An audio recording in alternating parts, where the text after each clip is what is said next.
Hi children, good evening. Today we are going to discuss about comprehension passages. So comprehension passages అంటే ఏంటి? అదేమైనా కష్టమైన topic అంటే it's very simple అన్నమాట. మనకి అక్కడ ఉన్న కాన్సెప్ట్ ఏదైతే కాంటెక్స్ట్ ఇచ్చారో ఆ కాంటెక్స్ట్ ని అర్థం చేసుకుంటే మనం ఈజీగా అక్కడ ఇచ్చే క్వశ్చన్స్ కి ఆన్సర్ చేయొచ్చు. సో కాంప్రహెన్షన్ ప్యాసేజ్ అంటే ఒక ప్యాసేజ్ ఇస్తారు. ఆ ప్యాసేజ్ ని బేస్ చేసి ఒక 5 క్వశ్చన్స్ ఇస్తారన్నమాట. సో ఆ క్వశ్చన్స్ ని మనం ఆన్సర్ చేయాలి. అక్కడ ఇచ్చే ప్యాసేజ్ ని అర్థం చేసుకుంటూ ఆన్సర్ చేయాలి అంతే. ఓకేనా? సో ఫస్ట్ ఇక్కడ ఒక ప్యాసేజ్ మనం ఇచ్చాం, అది ఒకసారి చూద్దాం. The Indian Army is one of the largest standing armies in the world with a total of 1.4 million active soldiers and 1.1 million reserve soldiers. The army is responsible for defending the country's borders, for external threats and maintaining internal security. The army is divided into several commands, each responsible for a particular region of the country. Next, the Indian Army has a long and proud history with a legacy dating back to the British Indian Army. The army has been involved in several conflicts, including the Indo-Pakistani wars, the Kargil war, and the ongoing insurgency in Jammu and Kashmir. The army also plays an important role in providing disaster relief and maintaining peacekeeping operations in other countries. The Indian Army is equipped with a wide range of modern weapons and technology, including tanks, artillery, helicopters, and drones. The army also places a strong emphasis on training and education, with a variety of schools and academies dedicated to developing the skills and knowledge of soldiers. So we have to understand the concept. Okay na? So ఇక్కడ ఇచ్చే concept ని అర్థం చేసుకోవాలి. లేదు మాకు అంతగా ఇచ్చే వాటిలో మనకి కొన్ని మీనింగ్స్ అనేవి అర్థం కాకపోవచ్చు. అప్పుడు ఏం చేయాలి అంటే ఒక 2-3 టైమ్స్ మనం పారాగ్రాఫ్ ని చదివామంటే ఆ లైన్ మొత్తానికి మనం చదివేటప్పుడు ఆ మీనింగ్ ఆటోమేటిక్ గా మనకి ఈజీగా అర్థం అవ్వచ్చు. ఫర్ ఎగ్జాంపుల్ ఇక్కడ మీకు ఎక్స్టర్నల్ అనే మీనింగ్ తెలీదు. సో ఎక్స్టర్నల్ అని తెలియపోయినప్పుడు ఏంటి? ఫర్ ఎగ్జాంపుల్ చూడండి, the army is responsible for defending the countries borders for external threats, అంటే బయట నుంచి వచ్చే థ్రెట్స్ ని, and maintaining internal securities. Internal అంటే మన దేశం లోపల ఉండే సెక్యూరిటీని భద్రతంగా ఉంచడం కోసం ఎక్స్టర్నల్ థ్రెట్స్ రాకుండా మిలిటరీ వాళ్ళు, ఆర్మీ వాళ్ళు రెస్పాన్సిబుల్ తీసుకుంటారు అనే మీనింగ్ ని ఇక్కడ మనకి ఇస్తుంది. కాబట్టి ఎక్స్టర్నల్ అనే మీనింగ్ మనం ఈజీగా సెంటెన్స్ ని చదివితే మనం ఈజీగా ఐడెంటిఫై చేసేయచ్చు. సో ఇక్కడ ఏంటి, కొన్ని క్వశ్చన్స్ ఇచ్చారు. సో ఇప్పుడు నేను చదివినంత పారాగ్రాఫ్. సో ఇక్కడ కొన్ని క్వశ్చన్ ఇచ్చారు. ఏంటి? How many active soldiers does the Indian army have? So ఇక్కడ క్వశ్చన్ కూడా అర్థం చేసుకోండి. How many active soldiers does the Indian army have? ఎంతమంది యాక్టివ్ సోల్జర్స్, అంటే సోల్జర్స్ అయితే ఉన్నారు, ఎంతమంది యాక్టివ్ సోల్జర్స్ అనే వాళ్ళు ఇండియన్ ఆర్మీలో ఉన్నారు అని అంటే చూడండి, ఫస్ట్ ప్యాసేజ్ లో చూస్తే, ఫస్ట్ పారాగ్రాఫ్ లో చూస్తే, the Indian Army is one of the largest standing armies in the world with a total of 1.4 million active soldiers and 1.1 million reserve soldiers. So ఏంటి? 1.1 reserve soldiers ఉన్నారు, కానీ active soldiers ఎంతమంది ఉన్నారు? 1.1. So the answer is 1.4 million. ఓకేనా? 1.1 million అనేది ఇక్కడ ఎక్కడ మనకి పారాగ్రాఫ్ లో మెన్షన్ చేయలేదు. 1.2 ని కూడా మెన్షన్ చేయలేదు, 1.6 ని కూడా మెన్షన్ చేయలేదు. 1.4 ని మాత్రం మనకి ఇక్కడ మెన్షన్ చేయడం జరిగింది. దాంతో పాటు యాక్టివ్ సోల్జర్స్ ఎంతమంది ఉన్నారు అంటే 1.4 మిలియన్ యాక్టివ్ సోల్జర్స్ అనే వాళ్ళు ఉన్నారు. నెక్స్ట్ క్వశ్చన్ ఏంటి? What is the primary responsibility of the Indian soldier? So next one is the army is responsible. So responsible. So army is responsible for the defending the country's borders from the external threats and maintaining internal security. వాళ్ళు దేనికి వాళ్ళు defending చేస్తున్నారు? దేనికి వాళ్ళు responsible గా ఉన్నారు? బయట నుంచి వచ్చే ఎక్స్టర్నల్ థ్రెట్స్ అనేవి దేశం మీదకి రాకుండా ఉండడానికి, వాళ్ళు కాపాడడానికి ఆర్మీ వాళ్ళు డిఫెండ్ చేస్తున్నారు కంట్రీ బోర్డర్స్ దగ్గర. కాబట్టి ఇక్కడ క్వశ్చన్ లో మనకు ఇచ్చిన ఆప్షన్స్ ఒకసారి చూస్తే, what is the primary responsibility of the Indian army? ఏంటి? Maintaining internal structure, maintaining external security, providing disaster relief, maintaining peace keeping operations. ఏంటి? Maintaining external security. ఓకేనా? So primary responsibility of Indian army ఏంటమ్మా? External సెక్యూరిటీని maintain చేయడానికి మనకి Indian ఆర్మీది primary responsibility. బయట నుంచి వచ్చే థ్రెట్స్, కాబట్టి ఆ థ్రెట్స్ రాకుండా ఉండడానికి ఎక్స్టర్నల్ సెక్యూరిటీ అనేది వాళ్ళు మెయింటైన్ చేస్తున్నారు. సో ఇది మనకి ఇచ్చిన పారాగ్రాఫ్ లో second question. So third question ఏంటి? What is the legacy of the Indian army? So legacy of Indian army ఏంటి? సో ఇక్కడ వరకు maintaining borders from external threats and maintaining internal security. The army is divided into several commands, each responsible for a particular region of the country. So ikkada ledhu manaki legacy ane word. So second one enti? The Indian army has a long and proud history with a legacy dating back to the British Indian Army. So with a legacy dating back to the British Indian Army. So British Indian Army అని అన్నాం కదా. So దేనికమ్మా legacy? దేనికి? Roman empire కా? No. Ottoman empire కా? No. Mughal empire? No. So British empire కి legacy of the, so British Indian army is the legacy of Indian army. ఓకేనా? So next one ఏంటి? Which conflict has the Indian army been involved in? So ఏ conflict ఇక్కడ మనకి Indian army involve అయి ఉంది?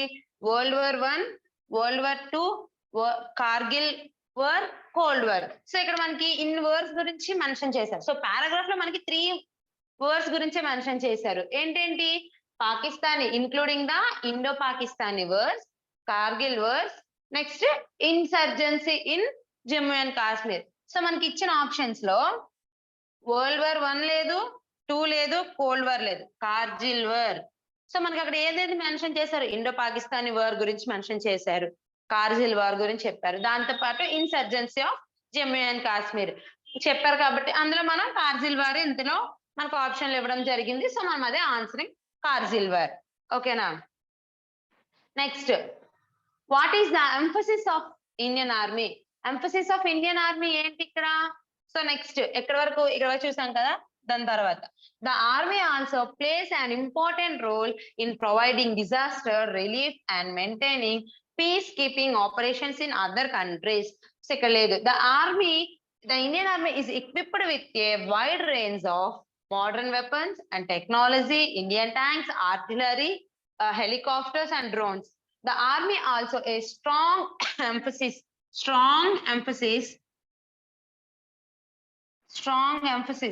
ఇక్కడ నుంచి చూసారా? చూడండి, స్ట్రాంగ్ ఎంఫసిస్. దేని మీద స్ట్రాంగ్ ఎంఫసిస్ అయింది? Training and education. So training and education కాబట్టి ఇక్కడ మనకి ఇచ్చిన ఆప్షన్లు ఏంటి? What is the emphasis of the Indian education? So Indian army అంటే developing weapons, no. Providing disaster relief, no. Training and education. So training and education అనేది మనకి ఇక్కడ ఆప్షన్ లో అవుతుంది. So very simple. మనకి ఇక్కడ కాంటెక్స్ట్ అనేది we have to understand the concept of the context. ఓకేనా? కాన్సెప్ట్ యొక్క అర్థం చేసుకున్నాం అనుకోండి, ఇచ్చిన కాంటెక్స్ట్ కి ఖచ్చితంగా మనం ఆన్సర్స్ అనేది చేయగలం. ఇంకా for example last 5th bit అనేది మాక్సిమం వర్బ్ అంటే ఇచ్చిన వర్డ్స్ కి, సో ఇక్కడ ఇండియా అని ఇచ్చారు, ఇది యాడ్జెక్టివ్ అవుతుందా, వర్బ్ అవుతుందా, నౌన్ అవుతుందా అని చెప్పేసి అడగడం. లేదా అంటే ప్రౌడ్ అనేది ఇచ్చారు, ప్రౌడ్ అనేది సినోనిమ్ ఏంటి, లేదా యాంటోనిమ్ ఏంటి, అలాంటివి కూడా మనకి ఇక్కడ పారాగ్రాఫ్ లో ప్యాసేజెస్ లో అడగొచ్చు.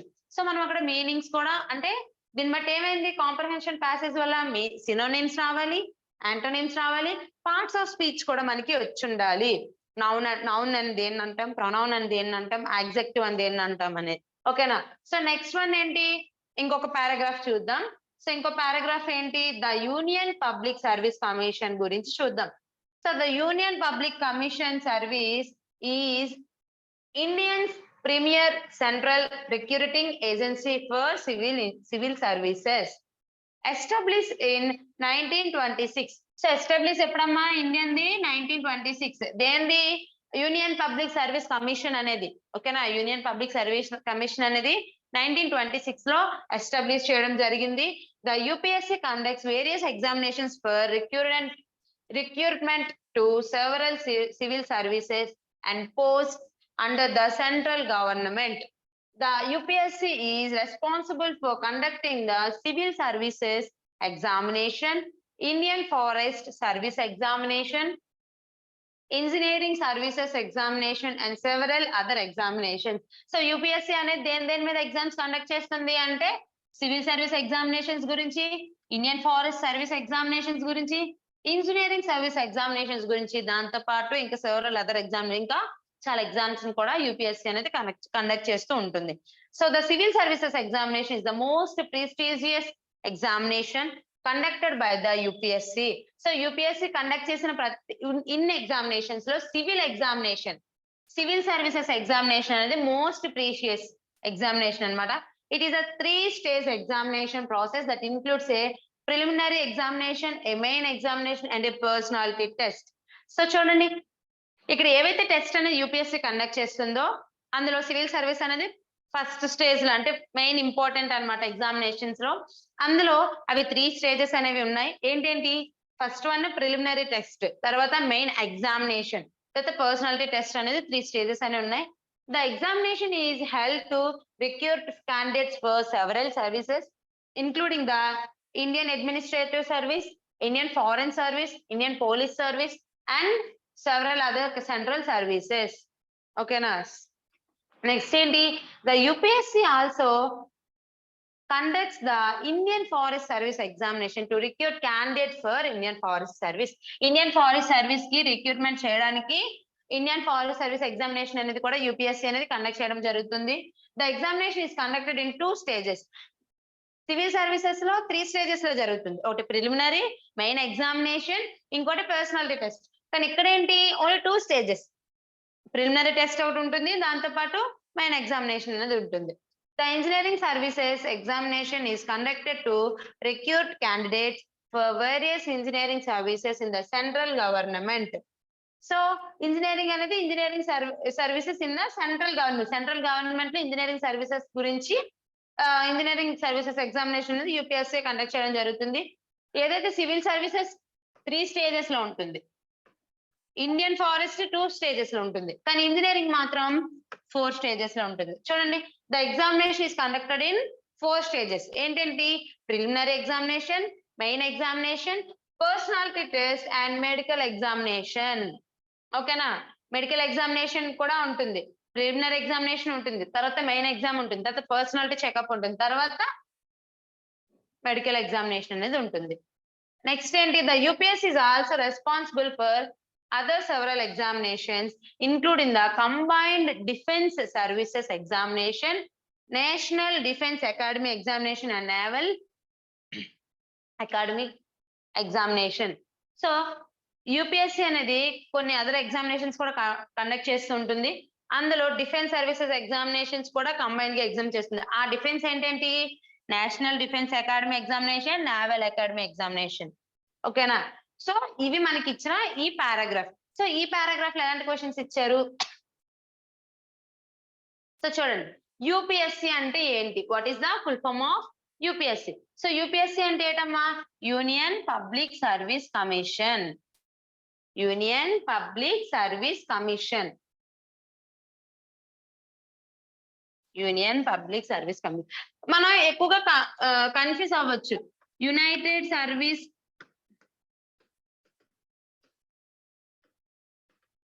కమిషన్ అని, కానీ యాక్చువల్ గా ఏంటి? Union public service commission. ఓకేనా, యూనియన్ సర్వీస్ కాదు. U for union, P for public, S for service, C for commission. So next one ఏంటి? When was UPSC established? So first paragraph లో మనం చూసాం ఏంటని, ఎప్పుడు ఎస్టాబ్లిష్ చేశారు? 1926. Established in 1926. So the answer is 1926A. ఓకేనా, next, what is the most prestigious examinations conducted by the UPS? మనం కొన్ని ఎగ్జామినేషన్స్ చెప్పాం, ఇండియన్ ఫారెస్ట్ సర్వీస్ ఎగ్జామినేషన్ అని, సివిల్ సర్వీసెస్ ఎగ్జామినేషన్ అని, నెక్స్ట్ డిఫెన్స్ ఎగ్జామినేషన్స్ అని. అందులో మనకు మెయిన్ ఎగ్జామినేషన్ ఏది? Civil service examination. Civil service examination అనేది మోస్ట్ ప్రీస్టీజియస్ అంటే ఇంపార్టెంట్. ఓకేనా, ప్రీస్టీజియస్ కాబట్టి సివిల్ సర్వీస్ ఎగ్జామినేషన్ అనేది యూపీఎస్సీలో మెయిన్ గా ఎగ్జామినేషన్ అనేది ఉంటుంది. నెక్స్ట్ వన్ ఏంటి? How many stages are there in engineering service examination? So civil services అయితే సివిల్ సర్వీసెస్ ఎగ్జామినేషన్స్ కి 3, ఇండియన్ ఫారెస్ట్ ఎగ్జామినేషన్స్ కి 2, సో ఇంజనీరింగ్ సర్వీసెస్ కి ఎన్నమ్మా? 4, preliminary, next main examination, next personality test, medical examinations. So 4 stages. ఓకేనా. Next one ఏంటి? What is the purpose of Indian forest service examination? So Indian forest service examination కి purpose ఏంటి? దేనికోసం అసలు పెడతాము? Indian forest అని ఇక్కడ మనం క్లియర్ గా మెన్షన్ చేసేటప్పుడు మనం దేనికి? ఇండియన్ ఫారెస్ట్ ని సర్వీస్ కోసం. So recruit candidates for Indian forest service. Indian administrative service వేరు, ఇండియన్ పోలీస్ సర్వీస్ వేరు, ఇండియన్ ఫారెన్ సర్వీస్ వేరు. ఓకేనా. సో ఇండియన్ ఫారెస్ట్ సర్వీస్ అనేది ఇండియన్ ఫారెస్ట్ సర్వీస్ ఎగ్జామినేషన్ కోసం, రిక్రూట్ క్యాండిడేట్స్ కోసం ఇండియన్ ఫారెస్ట్ సర్వీస్ ఎగ్జామినేషన్ అనేది మనం కండక్ట్ చేస్తూ ఉంటాం. నెక్స్ట్ వన్ ఏంటి? ఇంకో పారాగ్రాఫ్ ఇచ్చారు చూడండి. Time is a fundamental concepts in physics, philosophy and everyday life. Everyday life లో మన ప్రతి టైంలో టైం అనేది చాలా మెయిన్ క్రూషియల్ కాన్సెప్ట్. అవునా? మనం ఇప్పుడు ఎక్కడికైనా వెళ్తున్నాం, ఎక్కడికైనా ఏదైనా పని చేయాలి, ఈ టైంలో మనం చేయాలి, ఈ టైంలో వేరే పని ఉంటుంది, ఆ టైంలో మనం వర్క్ కంప్లీట్ చేయాలి అని చెప్పేసి మనకంటే టైం లిమిట్స్ అనేది ప్రతిసారి ఉంటుంది. సో మనం టైం అనేది చాలా ఫండమెంటల్ కాన్సెప్ట్స్. దేంట్లో? మన ఎవ్రీడే లైఫ్ లో, ఫిలాసఫీలో, ఫిజిక్స్ లో. So it is a measure of the duration between events and is typically measured in units of seconds, months, minutes, hours, days, years. So మనం ఇది తెలుసు, టైం అనేది మనం చేస్తాం. 2 years లో నేను ఈ వర్క్ కంప్లీట్ చేయాలి, ఒక 2 hours లో ఈ వర్క్ నేను కంప్లీట్ చేయాలి, ఒక 1 day లో ఈ వర్క్ అనేది నేను కంప్లీట్ చేయాలి అని చెప్పేసి మనం డ్యూరేషన్ అనేది పెట్టుకుంటాం కదా. సో మనం దాని ద్వారా మెజర్ కూడా చేయొచ్చు. దేంతో? సెకండ్స్ తో, మినిట్స్ తో, హవర్స్ తో, డేస్ తో, మంత్స్ తో అండ్ ఇయర్స్ తో. నెక్స్ట్ ఏంటి? Time is a concept that has been studied and debated by scientist, philosophers and scholars for centuries. So time గురించి చాలా మంది స్టడీ చేశారు, scientist, philosophers, scholars for centuries. ఓకేనా. అందరు కూడా టైం గురించి అనేది కాన్సెప్ట్, టైం అనే కాన్సెప్ట్ మీద స్టడీ చేయడం జరిగింది. ఓకేనా. One of the earliest methods used to measure time was the observation of the movement of the celestial bodies such as the sun, moon and stars. So చూడండి, ఇప్పటి రోజుల్లో అయితే మనకి వాచ్ ఉంది, ఆండ్రాయిడ్ వాచ్ వచ్చేసింది. అంతకు ముందు ఓన్లీ వాల్ క్లాక్ ఉండేది, దాన్ని బేస్ చేస్తే మనం టైం అనేది చెప్పేవాళ్ళం. ఓకేనా సార్. ఇప్పుడు మనకు మొబైల్స్ ఉన్నాయి, మొబైల్స్ లో మన టైం అనేది డిస్ప్లే అయిపోతుంది. కానీ ఆన్షియన్ టైంలో, ఒకప్పటి టైంలో ఏం చేసేవారు? సన్ ని చూసి, మూన్ ని చూసి, నెక్స్ట్ స్టార్స్ ని చూసి టైం అనేది చెప్పేసేవారు అనమాట. ఓకేనా. సో సన్ అనేది మిడిల్ లో ఉంది కరెక్ట్ గా, అంటే మధ్యాహ్నం 12 అయ్యింది, ఆఫ్టర్నూన్ 12 అయ్యింది అని చెప్పేసి. ఈస్ట్ లో ఉంటే ఈ టైం, వెస్ట్ లో ఉంటే ఆ టైం అని చెప్పేసి మనకి స్టార్స్ ని, సన్ ని చూసి అప్పట్లో టైం అనేది చెప్పేసేవారు. సో అదే చెప్తున్నా, one of the earliest methods used to measure time was the observation of the movement of the celestial bodies such as the sun, moon and stars. This led to the development of the sun and the lunar calendars which are still used to today in some parts of the world. So చూడండి, ఈ celestial bodies ని అంటే use చేస్తూ మనకి calendars, solar and lunar calendars అనేవి develop చేయడం జరిగింది. అవి ఏంటి? ఇప్పట్లో అయితే మనకు జనవరి, ఫిబ్రవరి, మార్చ్, ఏప్రిల్, మే, జూన్ అని ఇంగ్లీష్ మంత్స్ అని చెప్తున్నాం. ఒకప్పుడు మనకు ఆ ఇంగ్లీష్ అనేది లేదు కదా. So solar and lunar calendars ని బేస్ చేస్తూ అవి ఇప్పటికి కూడా, అంటే కొన్ని పార్ట్స్ ఆఫ్ వరల్డ్ లో, కొన్ని వరల్డ్ లో కొంతమంది ఇప్పటికి కూడా ఈ క్యాలెండర్స్ ని యూజ్ చేస్తూ ఉన్నారు. The concept of time has been explored in various fields including physics and philosophy. In physics, time is a fundamental concept and is often considered to be one of the 4 dimensions of the space-time. In philosophy, time is a complex and multiplicated concept with various theories and perspectives on its nature and existence. Okay, na? So in philosophy, time is a in physics, time is a fundamental concept. Okay, na? Is often considered to be one of the 4 dimensions of space-time. So మనకి only మన time చెప్పడానికే కాకుండా మనం చదివే subjects లో కూడా time అనేది time యొక్క రోల్ ప్లే అనేది ఉంది. సో అందులో ఫిజిక్స్ లో అయితే one of the 4 dimensions of space time గురించి, నెక్స్ట్ ఇన్ ఫిలాసఫీ అయితే multiplicated concept with various theories and perspectives on its nature and existence గురించి కూడా మనకి చెప్పడం జరుగుతుంది టైం వల్ల. So time is also an important concept in human culture with the measurement of management of time playing a crucial role in daily life. The development of clocks and calendars has helped humans to organize their lives, plan activities and achieve goals. నేను already చెప్పాను. So మనం ఖచ్చితంగా మన యొక్క everyday life లో మనం time అనేది చాలా క్రూషియల్ రోల్ ని ప్లే చేస్తుంది. అవునా? ఎందుకు? అక్కడ మనం ఏదైనా ఒక యాక్టివిటీ చెయ్యాలి. రేపు మనం ఏదో ఒక యాక్టివిటీ, రేపు మనం ఎగ్జామ్ రాయాలి. ఏ టైంకి కరెక్ట్ గా 10:30కి మనం వెళ్ళి ఎగ్జామ్ రాయాలంటే మనం ముందు రోజు ప్లాన్ చేసుకుంటాం కదా. నేను 9:30 కల్లా ఇంటి నుంచి స్టార్ట్ అవ్వాలి. So I have to started అని చెప్పేసి ఈ టైంకి మనం స్టార్ట్ అవ్వాలి అని చెప్పేసి స్టార్ట్ అవ్వడానికి ఒక ప్లాన్ చేసుకుంటాం. తర్వాత అక్కడికి వెళ్ళాలి. ఈ టైంలో మనం ఎగ్జామ్ లో స్టార్ట్ అయిపోతుంది. తర్వాత ఎంతకి ఎండ్ అవుతుంది? 10:30 to 12:30. సో 12:30 కల్లా ఎగ్జామ్ పేపర్ మనం ఫినిష్ చేయాలి అని చెప్పి ఒక ప్లాన్ అయితే వేసుకుంటాం కదా. సో టైం అనేది అక్కడ మనకి చాలా మెయిన్ క్రూషియల్ రోల్ ని ప్లే చేస్తుంది. మన గోల్స్ ని అచీవ్ చేసేలా చేస్తుంది అని చెప్పేసి పారాగ్రాఫ్ అనేది మనకు టైం గురించి చెప్తుంది. So what is time? So time అనేది ఏంటి అంటే a measure of weight? No. A measure of temperature, a measure of distance. So distance గురించి, వెయిట్ గురించి, టెంపరేచర్ గురించి చెప్పింది అయితే టైం కాదు. ఏంటి? A measure of duration between events. So events అని నాకు ఎలా తెలుస్తుంది మేడం? వెయిట్ అనేవచ్చు కదా అంటే మనకు ఆల్రెడీ ప్యాసేజ్ లో ఇస్తున్నారు కదా. సో ప్యాసేజ్ లో చూడండి, it is the measurement of the duration between events. కాబట్టి ఈవెంట్స్ అని మనం ఐడెంటిఫై చేయొచ్చు. ఓకేనా? నెక్స్ట్ వన్ ఏంటి? What are the units to measure time? Units ఏంటమ్మా? ఇంచెస్ అండ్ ఫీట్స్ కాదు. Pounds and kilograms? No. Metres and centimetres? No. So మనం దేనికి యూజ్ చేస్తాం? Pounds and seconds and minutes ని మనం యూజ్ చేస్తాం. ఇది కూడా మనకి ఆల్రెడీ మెజర్ చేసిందే. The typically measured in units of seconds, minutes, hours, days, months and years. ఓకేనా? What was the one of the earliest method? So చెప్పాను, ఎర్లియస్ట్ మెథడ్ ఏంటమ్మా? మనకి సన్ చూసి చెప్పడం, లేదా స్టార్స్ ని చూసి చెప్పడం, లేదా మూన్ ని చూసి చెప్పడం అనేది జరిగేది. కాబట్టి observation of the movement of the celestial bodies. ఇదే celestial bodies. Next, in which fields the concept of time explored? Two fields, philosophy and physics. So physics and chemistry కాదు, సైకాలజీ, బయాలజీ కాదు, physics and ఫిలాసఫీలో మనం చూస్తాము. ఓకేనా? How has the development of clocks and calendars helped humans? Humans కి ఎలా calendars, clock help చేసింది? Goals ని అచీవ్ చేసేలా చేసింది, యాక్టివిటీస్ అనేవి ప్లాన్ చేసుకోవడానికి చేసింది. సో ఇక్కడ టు మెజర్ డిస్టెన్స్ కాదు, టు మెజర్ వెయిట్ కాదు, టు మెజర్ టెంపరేచర్ కాదు, to organise there lifes, plan activities and achieve goals. So ఇది నెక్స్ట్. సో ఇది మనకి ఇక్కడ కాంప్రహెన్షన్ ప్యాసేజ్ అన్నమాట. ఇట్స్ వెరీ సింపుల్ నాకు తెలిసి, ఎందుకంటే మనం కాన్సెప్ట్ ని మనం అర్థం చేసుకొని అక్కడ ఇచ్చే ప్యాసేజ్ ని, క్వశ్చన్స్ ని చూస్తే సరిపోతుంది.